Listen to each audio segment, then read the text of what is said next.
my name is Joy Morcivillo, and this is my persuasive speech. Recently, I was talking to a friend of mine about first aid. I asked if she ever thought about becoming certified in the Heimlich and CPR. Her response was, "So many people know it nowadays, I feel like I don't need to." And I asked her, "Would you trust someone else with your life or your own self?" And for me, that's enough to say, I need to know this, and I need to learn it now. And I asked her, "So what if you come home from school and your mom's laying in the bathroom floor unconscious? What are you gonna do?" And she had no answer. And CPR is said to be the most easiest way to bring someone back to life if they are unconscious or not breathing, or if the Heimlich, if they're choking on food or something to drink. Almost 9% of people who suffer out of hospital cardiac arrest die eventually on the scene or in the hospital. CPR Facts 2016. If you become first aid certified, you'll be able to help people in need and eventually yourself. Because people think, oh, I don't need to learn it because it's not going to help me personally. But what they don't realize is you can help yourself with this. I become first aid certified because of a job I had, and it was kind of a reference and a requirement. Peter Safar and James Alam invented CPR in 1960, History of CPR in 2008. During the beginning of last month, I conducted a survey amongst my friends. 10 of my friends, I asked them, "Do you know anything about CPR with Heimlich?" And I got a 60% answer saying no.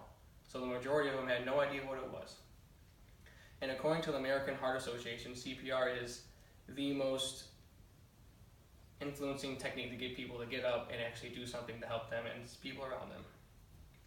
So suppose you come home and you see your mom, like I just gave my friend a scenario, you see your mom unconscious on the ground. What are you going to do?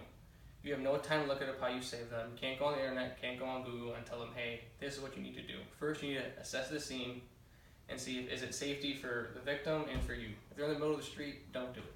Yell for help, try to grab them. After that, you want to try to wake them up. Shake them, don't hit them. Everyone thinks you got to slap them in the face like the movies. Don't do that. You got to shake them, yell, and then at the same time, you need to tell someone, call 911, because you can't be doing CPR forever on the ground. You need to tell them, are you okay? If they don't respond, yell for help. Tell the specific person to call 911, like I said, or get an AED. AEDs are a thing on the wall, and they offer them in schools, airports, basically anywhere nowadays. Even restaurants have to require them. Check the victim for a pulse if they're not breathing. Gasping does not mean they're breathing. Gasping means you didn't do the job right, so you need to do it again. After you check their pulse, make sure you use 2 fingers on the side of the neck. If the victim does not have a pulse and is not breathing, give them 2 breaths. Tilt their head back and open their mouth. Pinch their nose and close your mouth over theirs and administer 2 breaths. And then after that, if they're still unconscious, you need to begin CPR, which is 30 compressions, and then do your 2 breaths again, and then 30 more compressions. And then either wait for EMT, by that time they should be there, stats say they should be there, or if you can't do it anymore, don't do it because it will not be effective and it will not be helping them whatsoever. Now suppose you find your 1-year-old brother unconscious on the floor. It's different for him. All you need to do is place 2 fingers on his chest and push about 2 inches down and upward. Henry Heimlich said, what makes the Heimlich maneuver so particularly special is anyone can access it. Anyone can learn it. The normal person, you, me, anyone else around it can learn it, and it can save someone's life one day. Henry Heimlich is the one who invented the life-saving technique. Google 2013. And then another situation, there's plenty of steps, of course, for different sizes of people, age, and even past heart problems. They all require different steps. So if someone is choking on a food, you need to do the Heimlich maneuver.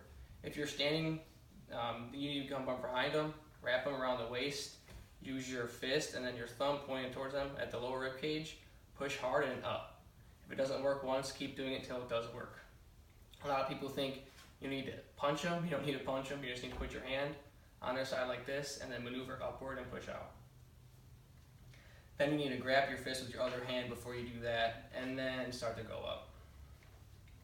Choking is the 4th leading accident that causes death in the United States. So think of all the ways someone can pass away. Choking is the 4th leading one that makes people die.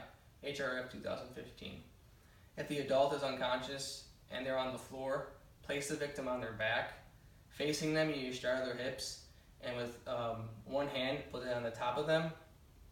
And with the other hand, you need to put it on top of the lower abdomen, and then press upward with the heel of your palm. So kind of like if you were standing up, just if they're on their back, you need to push upward with the heel of their palm. When giving the Heimlich to an infant, it's totally different. It doesn't matter if they're unconscious or conscious. It's the same thing. You need to lift one of their arms, doesn't matter which one it is. It could be left or right. Just don't do both. It needs to be one. And you need to put your, you can either use 2 hands or the heel or your palm. Hit them in the lower back, but make sure you gotta make the contact first and then go up. A lot of people think you gotta go up at one motion at the same time. You gotta make contact and then go up. Don't do it too hard, obviously. You're only an infant, you can break bones, you can do a lot of bad things. And 65% of the deaths that involve choking are in infants because their teeth aren't developed, their gums are still mushy, they don't have the human body like we do. HRF 2015. Lastly, this is where I talked about a lot of people don't do it because they think you can't help yourself. The whole part about the Heimlich is you can help yourself. A lot of people don't know that. Say I am choking on whatever. All you need to do is find a chair like this, a table, a fence post, anything, a stool, something with a nice horizontal or even just a pointy edge. And what you need to do is you need to put your upper abdomen on it, like if someone were standing up, like how you would hit them in the waist right here. You need to do that, and then you just need to thrust up so that it makes contact, and then go back down so it pushes it up.